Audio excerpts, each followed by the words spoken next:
ومن أحسن قولا ممن دعا إلى الله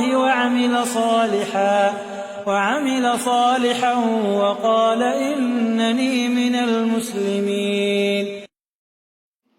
Dulu waktu saya masih di UGM, di Teknik Kimia, saya jalani 1 semester, kemudian semester kedua, terus saya ingin pindah haluan untuk belajar agama ya. Akhirnya saya tidak lulus dari UGM, tapi saya lolos dari UGM ya. Ketika saya mau lolos, saya minta pendapat dari banyak orang. Semua orang melarang, kamu jangan keluar, kamu jangan keluar. Kamu berhasil nanti kalau di UGM, sabar, kamu akan jadi sukses, jadi gini, macam-macam. Semua tidak ada yang mendukung kecuali ibu saya. Kecuali ibu saya. Yang penting bagi saya, ibu mendukung, selesai. Akhirnya ibu bilang, terserah kamu nak. Kalau kamu memang mau pilihanmu itu, silakan. Bismillah, saya keluar. Saya keluar. Akhirnya saya belajar di pondok Jamil Rahman kira-kira 1,5 tahun. Kemudian setelah itu saya diterima di Madinah. Terima di Madinah. Sebelum ke Madinah juga saya menikah. Kemudian minta izin juga ibu ya. Tafadhal, silakan menikah. Kemudian saya berangkat ke Madinah. Jadi dia bukan seorang wanita yang ahli ibadah, bukan seorang wanita yang rajin puasa sunnah, tidak. Tetapi saya yakin doa orang tua sangat mudah dikabulkan. Karena tidak ada orang yang tulus mendoakan kita seperti orang tua kita. Ya, seperti orang tua kita. Akhirnya saya kuliah sampai akhirnya selesai S1, kemudian ada pendaftaran S2 waktu itu.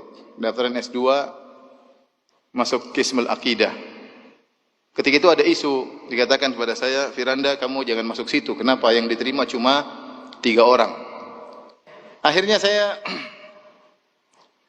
bilang, teman-teman bilang, teman-teman orang-orang Arab bilang, Firanda, kamu jangan daftar situ. Yang terima cuma 3 orang. Saya bilang, tenang aja. Yang terima 3 orang, saya nomor 3 insya Allah. Kamu gaya sekali, tenang aja. Saya dalam hati, saya punya ibu yang akan mendoakan saya. Saya punya senjata yang paling kuat.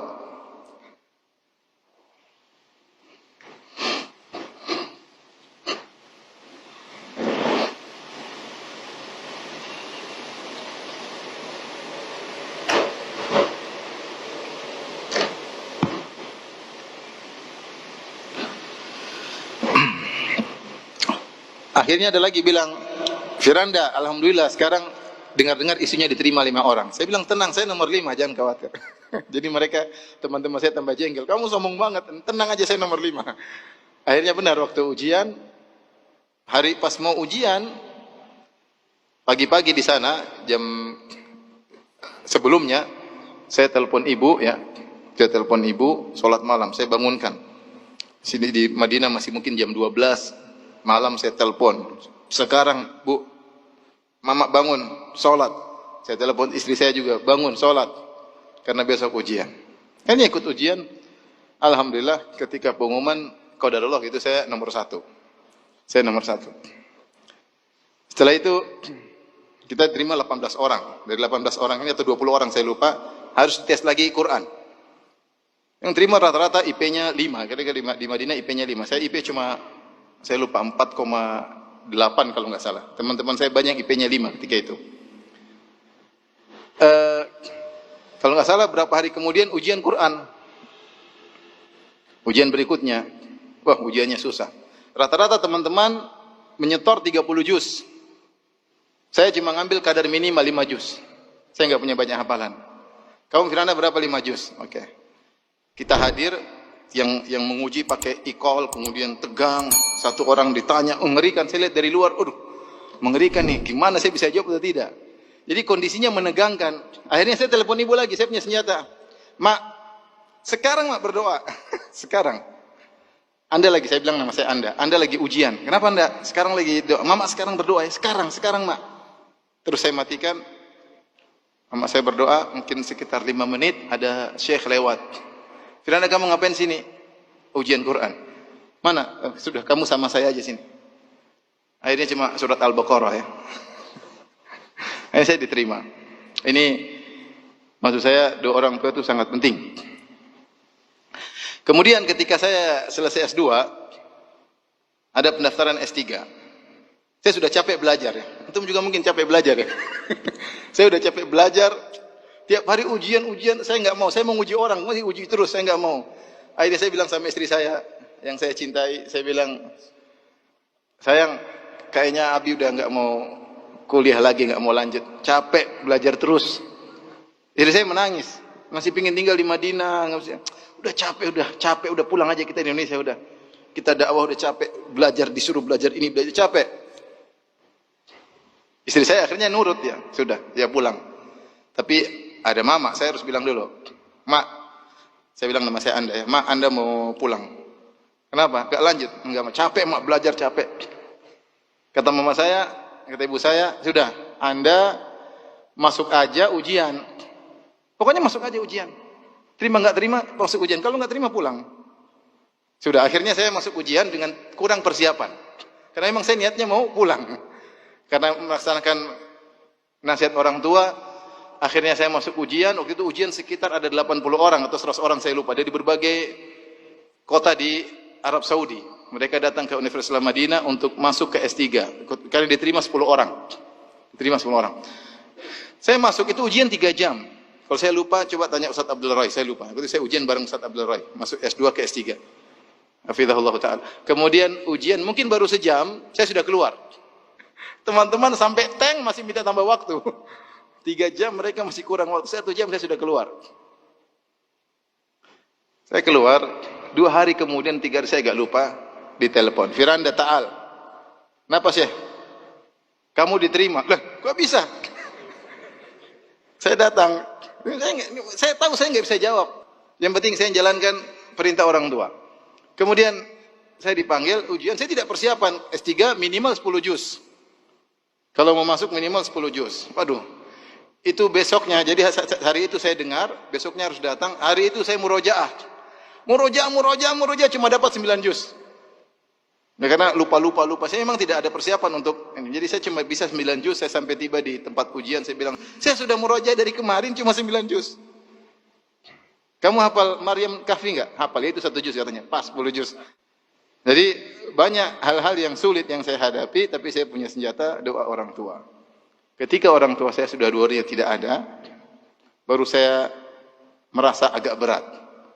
Ada permasalahan-permasalahan yang saya hadapi seperti berat. Karena senjata andalan saya sudah tidak ada. Rahimahumullah. Oleh karenanya, ikhwan, mumpung masih punya orang tua, ya, berbakti kepada mereka sebakti-baktinya ya. Sebisa mungkin, saya bukanlah anak yang berbakti, tapi orang tua saya sayang sama saya. Karena ibu saya, sejak saya kecil, dia tidak pernah cubit saya sekalipun. Tidak pernah. Maksudnya saya agak badung-badung dikit, tapi dia tetap doain saya. Tetap doain saya. Nah, antum ambil hati orang tua, minta doa kepada orang tua, dan itu doa yang terbaik. Ya, kata Nabi SAW, "Salatu da'awatin mustajabah la yashakka fihinna." 3 doa yang pasti dikabulkan, tidak diragukan lagi. Doaul walid li waladihi. Doa orang tua kepada anaknya. Ketika saya munaqasyah S3, terus saya lulus, saya dipanggil oleh dosen penguji, yaitu Syekh Muhammad Qadah, Syekh Mahmud Al-Qadah.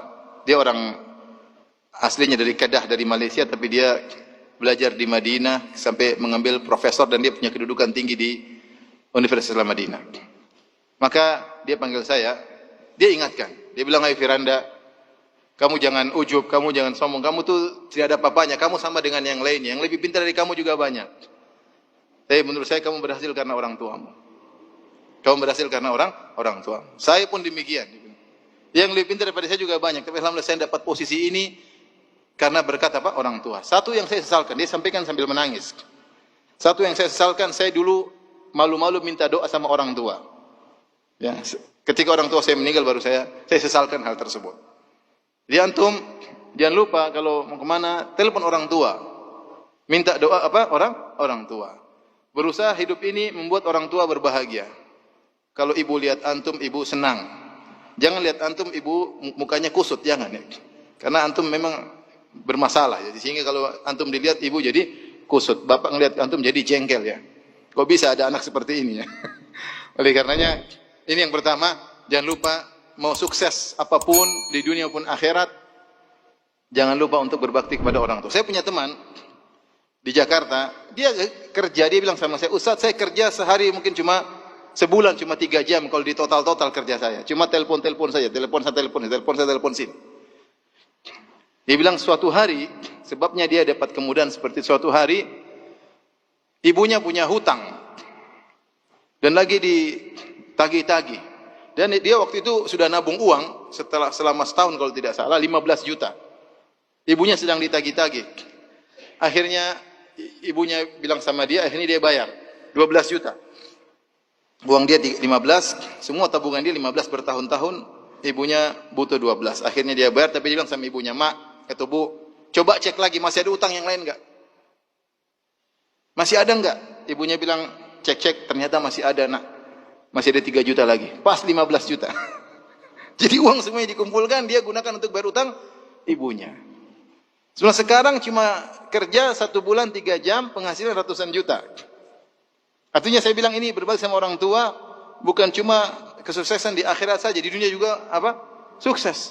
Jadi berusaha menjadi seorang yang soleh, berbakti kepada orang tua, dan insya Allah berhasil dunia dan akhirat ya. Berhasil dunia dan akhirat. Jadi, dan masih banyak contoh-contoh yang lain yang ya saya lihat teman-teman saya, teman-teman dekat yang saya itu persis mereka sukses gara-gara mereka berbakti kepada orang tua. Apakah mereka seorang dai, apakah mereka seorang pejabat, apakah mereka seorang pegawai, apakah mereka seorang bisnismen, mereka berhasil karena orang tua. Jadi sekali lagi jangan pernah pelit sama orang tua.